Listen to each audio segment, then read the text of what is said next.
The purpose of this video is to build on our research skills. One really important research skill is the ability to identify trustworthy or reliable information. We need to ask questions such as, who produced the source? Was their aim to provide accurate information on a topic? Or was their aim to make something or someone look good? Are they actually an expert on the topic they present on? You're probably familiar with the term fake news. That term was used a lot once Donald Trump was elected president. So he came to power in 2017. He was elected at the end of 2016, inaugurated in 2017, and he used that term a lot in response to negative criticism. So he would say, that's a lie, that's fake news. Yet there are many people who believe that Donald Trump is the king of fake news. Is he? Isn't he? This is something you can investigate in the course of your research this year. So, Donald Trump, we will attack Mexico live. Breaking news.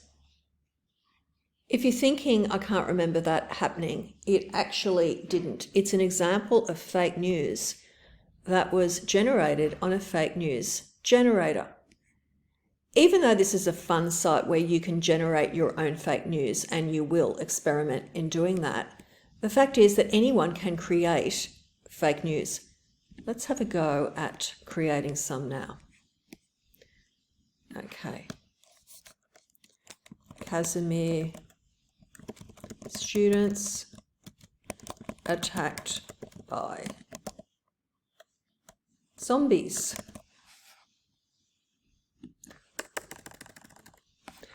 If we wanted to, we could upload an image. I'll leave it to you to create your own fake news stories.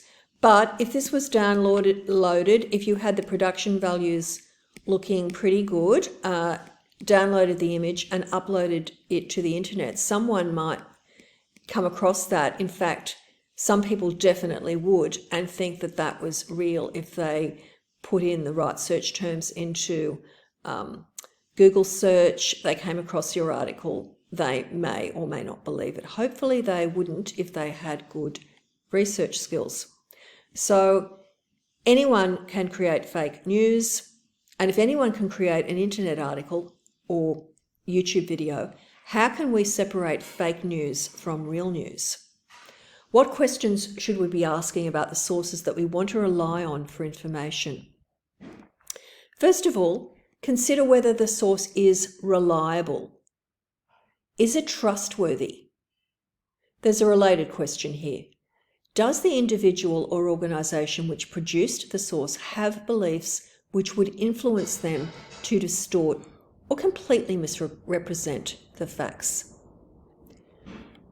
So consider the source. Does the source have authority? That means, has it been produced by an individual or an organisation with expert knowledge? So has the person who created the source simply put something on the internet so that they can get ads attached and earn some money? Or do they have knowledge? It's very important to ask the experts, look for information produced by experts when you're researching. Did Donald Trump help to build the greatest economy the world has ever seen? One news source we will look at says that he did, but before reading the article, let's summarise some basic facts about Trump. So he was a Republican leader who served as president between January 20, 2017 and January 2021. The opposing party was the Democrat Party. He believed that many refugees were terrorists. He had anti-immigration policies. He believed that immigrants would take jobs, not generate employment in the economy. Trump was against gun control despite mass shootings. His government, like ours, faced the challenge of COVID. His response to COVID-19 was extremely relaxed with regards to the various regulations that were imposed on the population or weren't imposed, compared to countries such as Australia. After one term in office, Trump left the country with fewer jobs than when he took office.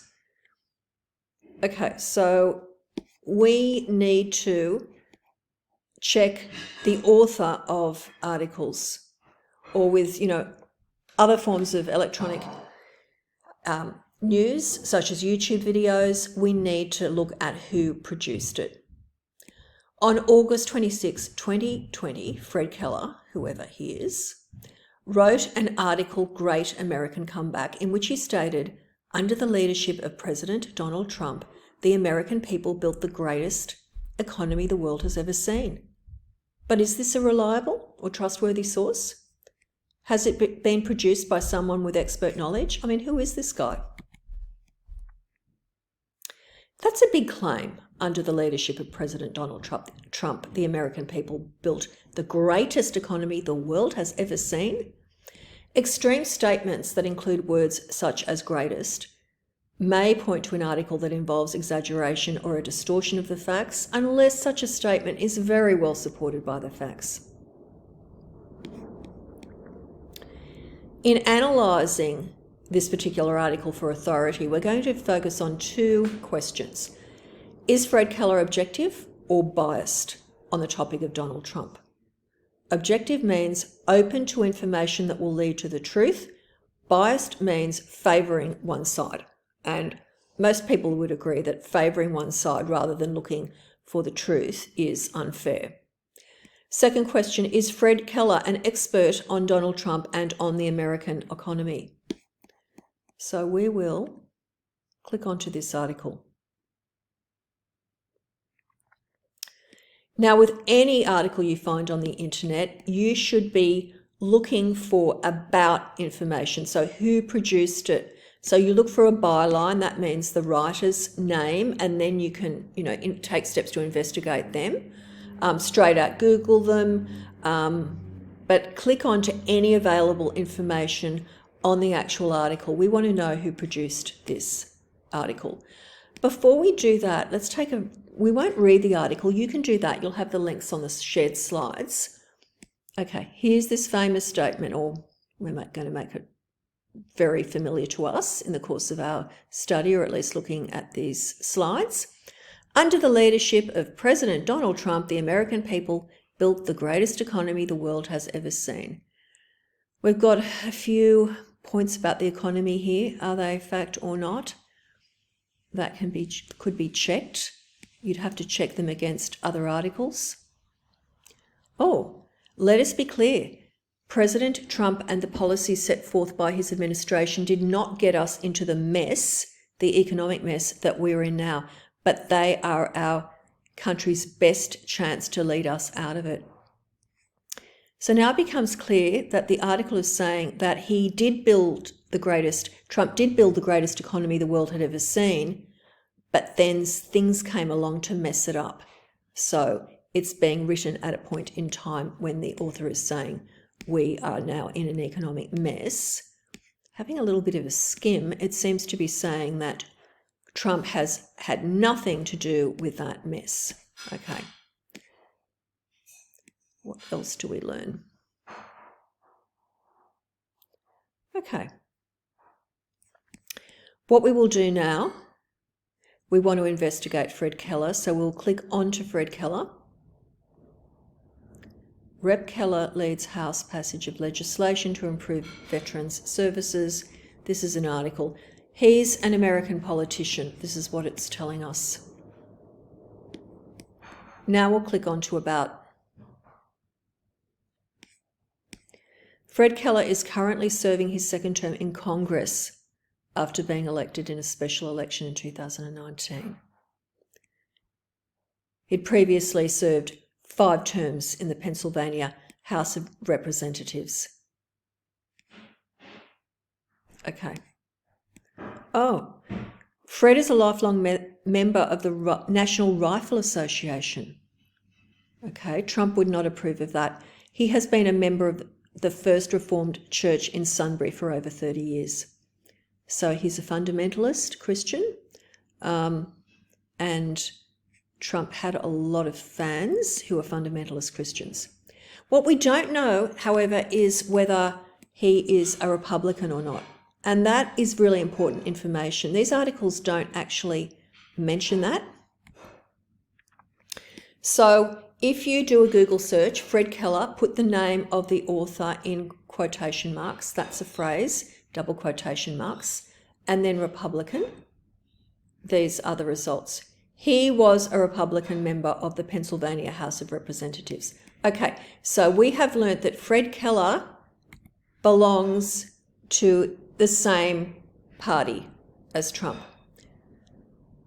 So is Fred Keller objective or biased on the topic of Donald Trump? We've gathered some information that will help us to make a judgment in response to that question. So Fred Keller is one of the many Republican politicians on good terms with Donald Trump, because he's written an article in 2020 anyway. He was on good terms. He was saying Trump was great. Like Trump, he campaigns against another major party, which is the Democrats. So that's a two-party system like Australia. There are other parties, but really it's a two-party race. The fact that Keller and Trump are both Republicans points to likely bias, particularly when there is evidence of exaggeration. So you can't just assume that one is biased when they're making a statement because they're both Republicans. But that does lead you to do a little bit of investigation. And when you see that there is exaggeration, e.g. Trump is the greatest president ever, statements like that, then there really is evidence of bias. So friendly relations between people may, not always, but may influence a lack of objectivity or openness to the truth. And we would need to be very mindful of that when reading Keller's article and checking the facts. So is Fred Keller an expert on Donald Trump and on the American economy? So his job as a Republican politician would provide him with considerable knowledge about Trump and American politics. However, this doesn't mean that we can trust his interpretation of the highest ranked person on his Republican team, particularly when that person is above him and he really has nothing to gain as a Republican politician by getting Trump offside. Is he an expert on the American economy? Fred Keller is not an economist. The About information told us that he worked in a company that had something to do with wood. However, he does have some knowledge about the economy, and he makes some claims about Trump that can be checked against the information provided in other sources. So you don't have to throw that article out. It might be a good lead article to give you tips about what to research next and what to check, but you would not be using it as a source that is highly reliable. In summary, some of the information provided in the article may be accurate, but the information, in quotation marks, information needs to be carefully checked against the information provided in other sources because of evidence of bias and exaggeration in Keller's source. Checking information against other sources, that's called corroboration. It is important when you are doing research. This is why you need to have a number of resources. They won't all have the same information. And, if there is any conflict in information, that needs to be followed through. In the case of the Keller article, at least we know who produced the article so that we can be mindful of bias and we can evaluate their likely knowledge or ignorance on the topic. So all the best with your research.